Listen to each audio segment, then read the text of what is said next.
अब देखो अपने प्रश्नावली 1.5 प्रश्नावली 1.5 का पहला प्रश्न है। पहला प्रश्न क्या कह रहा है, देखो बताइए नीचे दी गई संख्याओं में कौन कौन परिमेय है तथा कौन कौन अपरिमेय है। जो संख्याएं दे रखी है इन संख्याओं में से कौन कौन सी है परिमेय संख्या है और कौन कौन सी अपरिमेय संख्या है वो तुमको बतानी है। देखो पहला देखो पहले का पहला 2 माइनस वर्गमूल 5 आ रहा है। ठीक है, तो मैंने क्या बताया था आपको कि परिमेय संख्या है जिसका पूरा वर्गमूल नहीं निकलता है या ऐसी संख्या जो आगे से आगे चलती रहती है वो संख्या कौन सी होती है, अपरिमेय संख्या होती है। जिसका पूरा वर्गमूल निकल जाता है वो संख्या कौन सी होती है, परिमेय संख्या होती है। अब इसमें देखो 2 माइनस वर्गमूल 5, क्या 5 का वर्गमूल निकलता है क्या, पूरा नहीं निकलता है। तो पॉइंटों में आएगा, तो पॉइंट दो में से पॉइंट माइनस करेंगे वो भी क्या आएंगे, पॉइंटों में आएंगे। तो ये संख्या कौन सी हो जाएगी, अपरिमेय संख्या हो जाएगी। अब दे रखा 3 प्लस √23 माइनस √23, तो आप कहोगे सर √23 और √23 का वर्गमूल नहीं निकलता है, पूरा वर्गमूल नहीं निकलता है, पॉइंटों में आता है, तो ये भी अपरिमेय संख्या होगी। हाँ अपरिमेय संख्या है, ये वाली तो अपरिमेय संख्या है ही, लेकिन इसको आगे थोड़ा हल करो। देखो हल में क्या दे रखा है, कोष्टक हटाओ, तो 3 प्लस कोष्टक हटाया 3 प्लस √23, ये कोष्टक हटा दिया, और ये क्या आ रहा है माइनस के √23, 23 अंडर प्लस के 23 अंडर माइनस के, ये क्या हो जाएंगे, कट जाएंगे, क्या बचेगा केवल 3। अब आपको कि सर ये परिमेय संख्या ये अपरिमेय संख्या, ये अपरिमेय संख्या है क्या, नहीं ये परिमेय संख्या है, इसके बटे में कुछ भी नहीं, क्या लगा सकते हैं अपन, एक लगा देंगे, तो ये कौन सी संख्या हो जाएगी, परिमेय संख्या हो जाएगी। परिमेय संख्या का मतलब क्या हो गया, जिसको पी बटा क्यू के रूप में लिख सकते हैं, तो ये पी हो गया और ये क्यू हो गया। इसी प्रकार तीसरे देखो, अब आप कहोगे सर 7 का वर्गमूल पूरा नहीं निकलता, तो ये अपरिमेय संख्या होगी, नहीं होगी। क्यों नहीं होगी, 2 वर्गमूल के साथ किसमें है यहाँ पे बताओ, गुणे में लिख दिया। 7 और वर्गमूल के साथ किसमें है यहाँ पे, गुणे में, तो ये भी गुणे में लिख दिया। देखो अंडररूट के साथ और अंडररूट के साथ ये क्या हो जाएंगे, कट जाएंगे, क्या बचेगा 2/7 बचेगा, तो ये पी बटा क्यू हो गया, तो कौन सी संख्या हो गई, ये परिमेय संख्या हो जाएगी। ठीक है, अब 1/2, अब इसके कोई गुणे में कुछ भी नहीं है, भाग में कुछ भी नहीं, जो इससे कट जाएगा। ठीक है, तो ये संख्या कौन सी हो जाएगी, अपरिमेय संख्या हो जाएगी। क्यों, क्योंकि 2 का वर्गमूल नहीं निकलता है, और ये क्या आ रहा है, पाई आ रहा है, पाई जहाँ पे पाई आ जाए, पाई भी क्या है, एक अपरिमेय संख्या है। अगर अपरिमेय संख्या को 2 से गुणा करेंगे तो भी क्या बन जाएगी, अपरिमेय बन जाएगी, तो ये भी कौन सी संख्या हो जाएगी, अपरिमेय संख्या हो जाएगी। ठीक है, चारों से।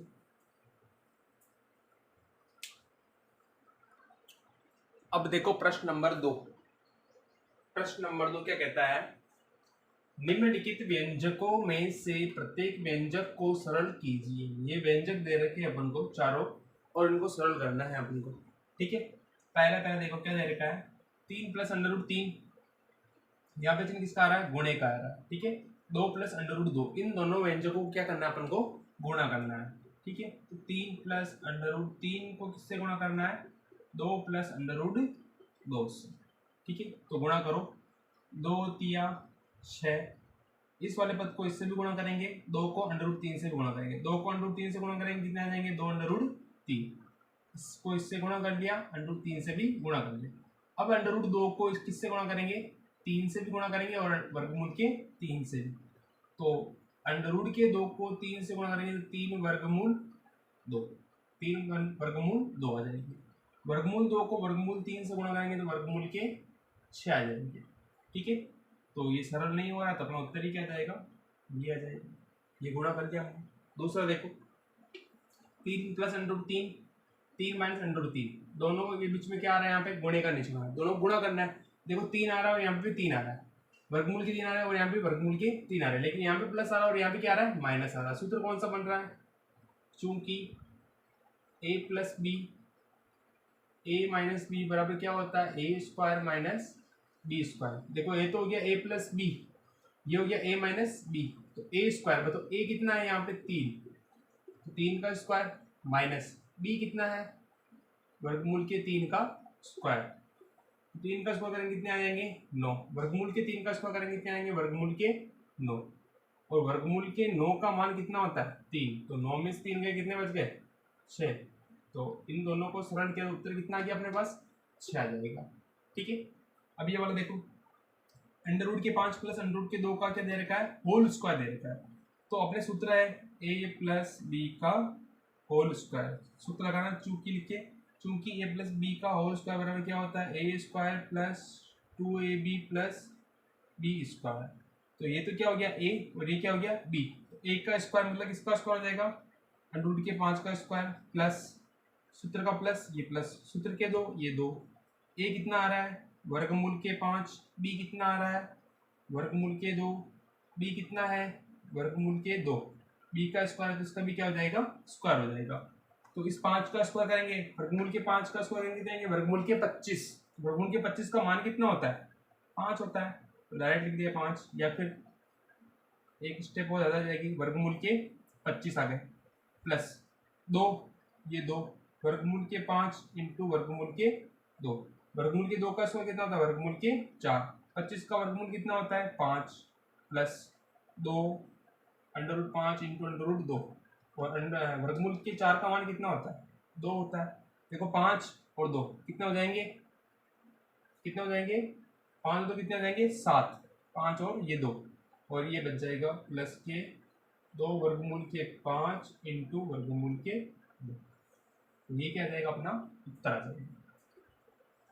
अब चौथा देखो, दूसरे क्लास चौथा देखो, वर्गमूल के 5 माइनस वर्गमूल के 2, वर्गमूल के 5 प्लस वर्गमूल के 2, a minus B A plus B. चूंकि सूत्र बन रहा है अपने पास a माइनस बी और a प्लस बी, सूत्र क्या होता है a square minus B square. अब a तो क्या हो गया वर्गमूल के 5, b क्या हो गया वर्गमूल के 2, a का स्क्वायर करो कितना जाएगा, a का स्क्वायर मतलब वर्गमूल के 5 का स्क्वायर, ये सूत्र का माइनस b कितना आ गया वर्गमूल के 2 का स्क्वायर, वर्गमूल के 5 का स्क्वायर करेंगे कितना देंगे वर्गमूल के 25, वर्गमूल के 2 का स्क्वायर करेंगे कितना देंगे वर्गमूल के 4, 25 का वर्गमूल कितना होता है 5, माइनस है तो माइनस, 4 का वर्गमूल कितना होता है 2, 5 में 2 गए कितने बच गए 3, तो इन दोनों व्यंजकों को हल किया तो कितने आए अपने उत्तर कितने आ गए 3 आ गए, ये अपना क्या आ जाएगा आंसर आ जाएगा।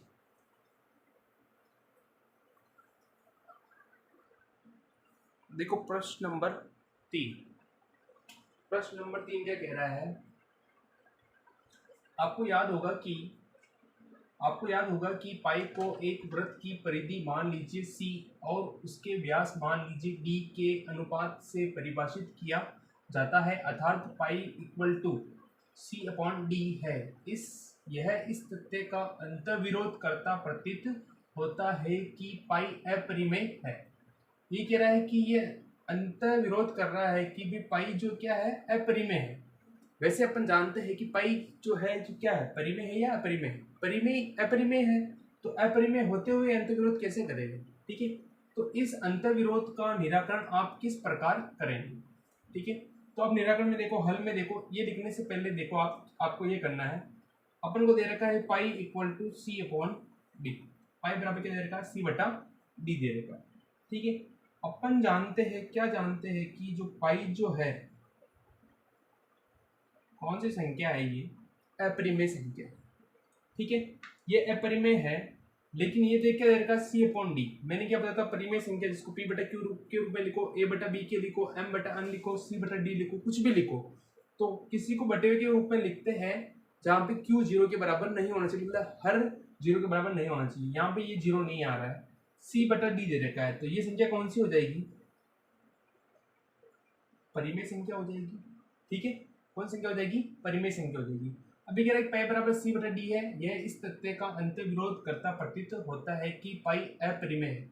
हम जानते हैं कि पाई अपरिमेय तो है वैसे, तो अंतर्विरोध क्यों करेगा। ठीक है, तो मैंने क्या बोला इसका कोई अंतर्विरोध नहीं, अंतर्विरोध है ही नहीं, साफ साफ पता है कि पाई जो है क्या है एक अपरिमेय संख्या है। तो ये तो हो गई अपरिमेय, ये हो गई परिमेय, दोनों किस में दे रखी है, यहाँ पे चिन्ह किसका आ रहा है बराबर का चिन्ह आ रहा है, किसका चिन्ह आ रहा है बराबर का चिन्ह आ रहा है। तो ये अपरिमेय ये परिमेय ऐसा होता है कि ये इसके बराबर नहीं हो। हम अपन को दे रखे कि 5 बराबर 5, अब ये क्या है इस 5 का मान अलग है, इस 5 का मान अलग है, ऐसा हो ही नहीं सकता। ये 5 रुपये और ये भी कितने हैं 5 रुपये ही है, दोनों होंगे तो क्या होंगे बराबर बराबर होंगे, सेम सेम होंगे। ठीक है, तो मैंने फिर क्या उत्तर दिया इसका कोई अंतर्विरोध नहीं है, अंतर्विरोध नहीं है कि हम जानते हैं कि पाई क्या है एक अपरिमेय है। हमें ध्यान रखना है कि हम जो स्केल से माप लेते हैं, हाँ एक चीज़ और ध्यान रखना, जैसे कि मैंने स्केल से ये खींची 5 सेंटीमीटर की लाइन खींच दी, ठीक है, 5 सेंटीमीटर की रेखा खींची, तो स्केल से भी जो अपन जो माप खींचते हैं, अगर उसको झूम करके देखेंगे अपन सही सही तरीके से, तो ये भी जो पूरा होता है ये 5 नहीं होता है, 5 सेंटीमीटर का नहीं आएगा, लगभग कुछ पॉइंट जैसे 1 पॉइंट 2 पॉइंट 3 पॉइंट आगे पीछे हो सकता है, ठीक है। तो मैंने केवल से माप लेते हैं, वह पूर्ण रूप से सही नहीं होता, ठीक है, पूर्ण रूप से सही नहीं होता है, वह मान सन्निकटतम क्या बोला था मैंने, 5 है 5.1 या फिर 4.9 या फिर 5.2 ऐसा कुछ होगा, मतलब निकटतम मान होता है। तो क्या लिख दिया, इसका उत्तर क्या हो जाएगा, इसका कोई अंतर विरुद्ध नहीं है। हमें ध्यान रखना है कि हम जो स्केल से माप लेते हैं वह पूर्ण रूप से सही नहीं होता है, वह मान सन्निकट मतलब निकटतम होता है। और ये अपरिमेय है, तो ये भी कौन सी होगी, अपरिमेय संख्या होगी, ठीक है। तो ये अपना उत्तर आ जाएगा।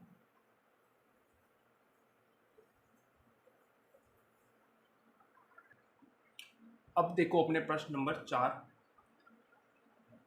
प्रश्न नंबर 4 कह रहा है, संख्या रेखा पर वर्गमूल के 9.3 को निरूपित कीजिए, ठीक है।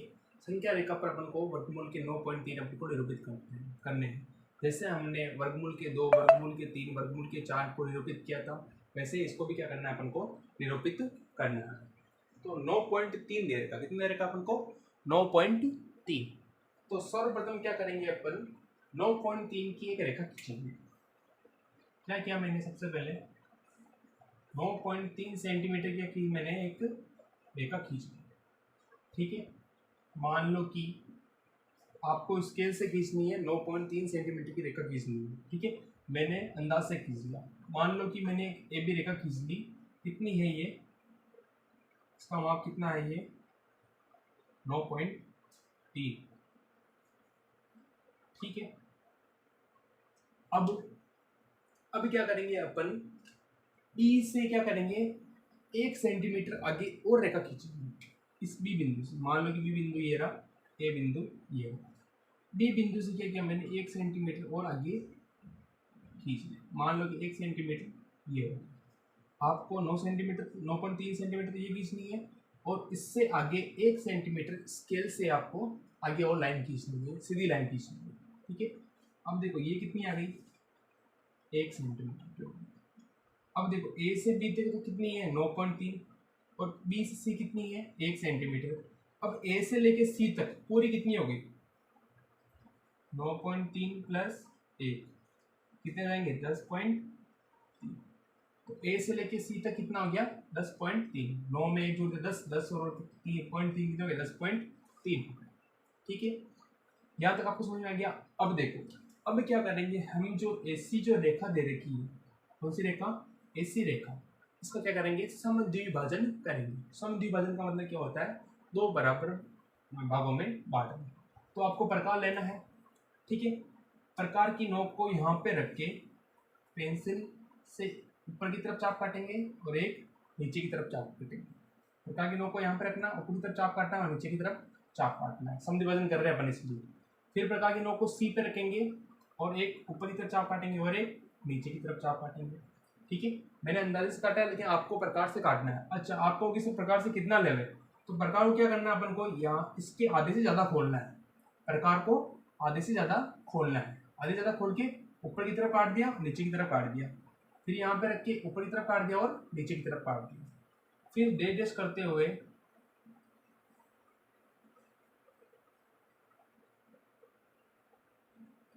इन दोनों को मिलाना है, डैश करते हुए, ठीक है। जहां पर ये दोनों कट रहे हैं वहां पे कोई बिंदु आ जाएगा, बिंदु को कोई भी नाम दे दो, ए बी सी आ गया, इसको बी नाम दे दो पहले, या डी नाम दे दिया, ठीक है, या ओ नाम दे दो, कुछ भी नाम दे सकते हैं। यहाँ पे हमने ये नाम दे दिया। अब क्या करेंगे, इस ए से लेके डी तक प्रकार में अपन माप लेंगे इसका, ठीक है। पेंसिल प्रकार से अपन माप लेंगे, ये माप ले लिया। फिर क्या करेंगे, प्रकार की नोक को यहाँ पे रख के पेंसिल की नोक से क्या करेंगे, यहाँ पे एक अर्धवृत्त बनाएंगे। क्या बनाएंगे, अर्धवृत्त आधा वृत्त बनाएंगे, पूरा नहीं घुमाएंगे। यहाँ से लेके ये माप लेके डी बिंदु पे रख के पर पेंसिल नोक को यहाँ पे घुमाना और आधा अपन को क्या बनाना है, वर्त बनाना है। ठीक है, अब देखो अब क्या करेंगे, बी बिंदु पे रख के, बी बिंदु पे चंदे को रख के, चांदा होता अपने चांदे को रख के क्या करेंगे, 90 डिग्री का कोण बनाएंगे। ठीक है, चांदे को रख के 90 डिग्री का कोण बनाएंगे। मान लो कि मेरे 90 डिग्री कोण सीधा बना दिया मैंने, ये 90 डिग्री कोण, आपको चंदे से बनाना है 90 डिग्री कोण सीधा। ठीक है, यहाँ पे ये 90 डिग्री का, इसको नाम दे दो कोई भी, डी हो गया, ई नाम दे दो।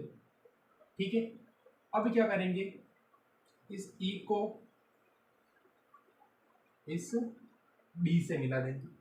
ए को किससे मिला दिया, बी से मिला दिया। अब देखो ये क्या है, अर्धवृत्त, अर्धवृत्त की ये भी क्या है, त्रिज्या, ये भी क्या है, त्रिज्या है। अब ये त्रिज्या कितनी है, देखो हमने ये इस ए सी का क्या किया, समद्विभाजन किया, मतलब 2 टुकड़ों में बांटा, तो ये डी पॉइंट आया, तो 10.3 का समद्विभाजन किया, मतलब 2 का भाग दो, 10.3 में 2 का भाग दो, 10.3 किसका भाग देंगे, 2 का, 2 पंजे 10, पॉइंट यहाँ पे आ जाएगा 3, 2 एकम 2, पॉइंट लगा हुआ 0, 2 पंजे 10, मतलब एडी और डीसी माप कितना आ गया, 5.15, और ये वाला माप भी कितना आ गया, 5.15। ये भी त्रिज्या है और ये भी क्या है, त्रिज्या, तो ये वाला माप भी कितना आ जाएगा, 5.15, ये वाला माप आ जाएगा। ठीक है, अब देखो अब क्या करेंगे अपन, ये डीसी कितना है, डीसी पूरा 5.15, ये वाला माप और ये वाला माप दोनों बराबर है, दोनों को मिलाएंगे 10.3 आ जाएंगे। ठीक है, तो ये 5.15 है, तो ये भी कितना है, 5.15 है, लेकिन हम क्या करेंगे, डीबी का मान निकालेंगे, ये पूरा कितना है, 5.15, डीसी बराबर कितना है, 5.15, हमें क्या चाहिए, डीबी चाहिए। ठीक है, डीबी, और इस बीसी का माप कितना है, 1 सेंटीमीटर, डीबी अपन को निकालना है। अब ये पूरी डीसी में से ये डीसी घटा देंगे तो क्या बच जाएगा, डीबी बच जाएगा। ठीक है, पूरी डीसी माइनस डीसी बराबर क्या बच जाएगा, तो डीसी कितने की है, 5.15 की, डीसी कितनी है, 1 की, तो ये कितना बचेगा, 4.15 बचेगा, तो ये वाला माप कितना है, 4.15 बचेगा। ठीक है, अब ये आ गया, अब ये वाला माप कितना बचा, ये वाला माप बड़ी डिग्री कोण बनाया हमने, तो ये वाला माप कितना आ जाएगा, वर्गमूल के कितने हैं, 9.3, वर्गमूल के कितने आ गए, 9.3, ये वाला माप। ठीक है, अब हमें क्या चाहिए, संख्या रेखा के ऊपर वर्गमूल के 9.3 चाहिए, तो क्या करेंगे, अब अगली स्टेप, सी बिंदु से क्या करेंगे, थोड़ी सी लाइन अपन आगे खींचेंगे, 4-5 सेंटीमीटर की खींच लेना। ठीक है, यहाँ से 4-5 सेंटीमीटर की लाइन खींच लेंगे, और यहाँ से चलो मान लो कि यहाँ पे कितना है, 1, ये है 2, 3, 4, 5, 6 मान लो। ठीक है, यहाँ से मैंने क्या किया, 4-5 सेंटीमीटर की लाइन खींच ली। अब देखो अब क्या करेंगे अपन, कितने चाहिए, हम संख्या रेखा पे कितने लाने हैं, वर्गमूल के 9.3, तो इस ई बी का माप लेंगे, किसका माप लेंगे, ई बी का माप लेंगे, ये वाला माप लेके अपन क्या करेंगे, तो प्रकार के नोक को यहाँ पे रखेंगे, प्रकार में लेंगे ना माप, और उसको डैश करते हुए नीचे की तरफ ले जाएंगे, तो लगभग कहाँ कटेगा, 3 के उस साइड में ये कटेगा, और यहाँ चाहो तो यहाँ पे मान लो कि यहाँ पे अगर 0 दो, 0 ये हो जाएगा 1, ये मान लो 2, ये 3, ये 4, 5, 6 हो जाएगा। ठीक है, 0 से चालू होगा तो ये हो जाएगा, तो इस बी ई का माप लेके मैंने क्या किया, डैश से यहाँ पे लाइन खींच दी, ये कितना हो गया, यहाँ पे ये कितना जाएगा, वर्गमूल के 9.3 आ जाएगी। तो एक प्रकार से हमने क्या की, रचना की है, इस अंडर रूट के 9.3 को संख्या रेखा पर दर्शाने की। ठीक है, समझ में आ गया हो तो ठीक है, नहीं है तो वीडियो को एक बार वापस रिपीट थोड़ा रोक रोक के देखना, तो आपको सब समझ में आ जाएगा। ठीक है।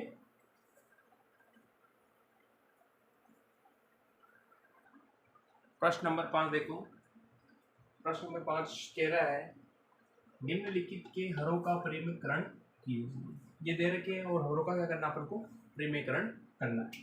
अब देखो परिमेयकरण में आपको मैंने क्या बताया था उदाहरणों के अंदर कि जो हर के अंदर दे रखा है उससे ऊपर अंश को भी गुणा कर लेंगे, नीचे हर को भी अपन क्या करेंगे गुणा कर लेंगे। तो क्या लिखेंगे अपन 1/√7 को या के अंश तथा हर को वर्गमूल 7 से गुणा करने पर, ठीक है, वर्गमूल के 7 से गुणा करेंगे तो 1/√7 इंटू वर्गमूल के 7 और वर्गमूल के 7। वर्गमूल के 7 को 1 से गुणा करेंगे कितने आ जाएंगे वर्गमूल के 7। वर्गमूल के 7 को वर्गमूल के 7 से गुणा करेंगे कितने आएंगे वर्गमूल के 49। तो वर्गमूल के 7 का नहीं निकलता वर्गमूल, तो वर्गमूल के 7 रह गया। 49 का वर्गमूल कितना होता है 7 होता है और ये क्या आ जाएगा अपना आंसर आ जाएगा, ठीक है। अब इसमें देखो इसमें क्या करेंगे कि अंश तथा हर को वर्गमूल के 7, यहाँ पे क्या चिन्ह आ रहा है माइनस आ रहा है, यहाँ पे क्या जाएगा प्लस। पता था आपको उदाहरण के अंदर, वापस देख लो कि यहाँ पे जो दे रखा है हर के अंदर उसको लिखेंगे और यहाँ पे जो चिन्ह होगा उस चिन्ह को क्या कर देंगे चेंज कर देंगे। यहाँ पे कोई चिन्ह नहीं था, केवल सिंगल संख्या थी तो सिंगल से क्या गुणा कर दिया। अब इसमें क्या है कि यहाँ पे 2 संख्या आ रही है, बीच में क्या आ रहा है चिन्ह आ रहा है, तो उस चिन्ह को चेंज कर देंगे। माइनस से तो क्या कर दिया मैंने यहाँ पे प्लस से क्या कर देंगे अंश तथा हर को क्या कर देंगे गुणा करने पर। आप ये लाइन लिखो तो भी ठीक है या फिर ये डायरेक्ट लिखो कि हरों का परिमेयकरण करने पर। आगे वाले प्रश्न में ये लिखूंगा हरों का परिमेयकरण करने पर। देखो 1/√7 यहाँ पे तो माइनस ही है √6 इंटू वर्गमूल के 7 प्लस वर्गमूल के 6, वर्गमूल के 7 प्लस वर्गमूल के 6। इस वाले पद को 1 से गुणा करेंगे कितने आएंगे वर्गमूल के 7 प्लस वर्गमूल के 6। इस वाले पद को इस वाले पद से क्या करेंगे गुणा करेंगे, अंडर के साथ अंडर के साथ अंडर के 6 अंडर के 6। सूत्र कौन सा लग रहा है a माइनस बी और a प्लस बी बराबर क्या होता है a square minus B square. तो a तो हो गया वर्गमूल के 7 का स्क्वायर माइनस b हो जाएगा वर्गमूल के 6 का स्क्वायर। तो ऊपर वाला पद तो ऐसे कैसे वर्गमूल के 7 प्लस वर्गमूल के 6 बटे में क्या आ जाएगा वर्गमूल के 7 का स्क्वायर कितना होता है वर्गमूल के 49 माइनस वर्गमूल के 6 का स्क्वायर कितना होता है वर्गमूल के 36। ऊपर वाले पद में वर्गमूल नहीं निकलता है तो इस वाले पद को मैंने ऐसे कैसे लिख दिया 49 किसका है वर्गमूल 7 का, दूसरा वर्गमूल कितना हो जाएगा 7, 36 का वर्गमूल कितना हो जाएगा 6। तो वर्गमूल 7 प्लस वर्गमूल 6 बटे में 7 माइनस 6 कितना हो गया 1 हो गया। ये क्या आ जाएगा अपना आंसर। बटे में 1 लिखो चाहे मत लिखो एक ही बात है, उत्तर अपना ये आ जाएगा। अब इसको भी ऐसे इसमें ऐसे लिखेंगे अपन हरों का परिमेयकरण करने पर। करो हरों का परिमेयकरण करो, वर्गमूल के 5 वर्गमूल के 2 गुणा चिन्ह किसका आ रहा है प्लस का आ रहा है, किसका आ जाएगा माइनस का आ जाएगा वर्गमूल के 5 माइनस वर्गमूल के 2। इस वाले पद को 1 से गुणा करेंगे कितने आएंगे वर्गमूल के 5 प्लस वर्गमूल के सॉरी माइनस है ना तो माइनस आएगा। अब a plus B A minus B सूत्र वो कोई a minus B A plus B, तो सूत्र लिख लो चूंकि a प्लस बी और a माइनस बी बराबर क्या होता है a square minus B square, ठीक है। तो a तो हो गया वर्गमूल के 5 का स्क्वायर, b हो गया वर्गमूल के 2 का स्क्वायर। ऊपर वाला पद में वर्गमूल नहीं निकलता है तो वर्गमूल के 5 माइनस वर्गमूल के 2 इसका वर्गमूल निकलता है सॉरी वर्गमूल के 5 का स्क्वायर कितना हो जाएगा वर्गमूल के 25 और वर्गमूल के 2 का स्क्वायर कितना हो जाएगा वर्गमूल के 4। तो वर्गमूल के 5 माइनस वर्गमूल के 2 तो 25 का वर्गमूल कितना होता है 5, 4 का वर्गमूल कितना होता है 2। तो आंसर क्या आ जाएगा, वर्गमूल के 5 माइनस वर्गमूल के 2, 5 में से 2 कितने बच गए, 3, और ये क्या आ जाएगा अपना आंसर आ जाएगा। ठीक है, अब देखो चौथा कह रहा है 1/1 वर्गमूल के 7 माइनस 2। इसमें क्या लिखेंगे, हरों का परिमेयकरण, हरों का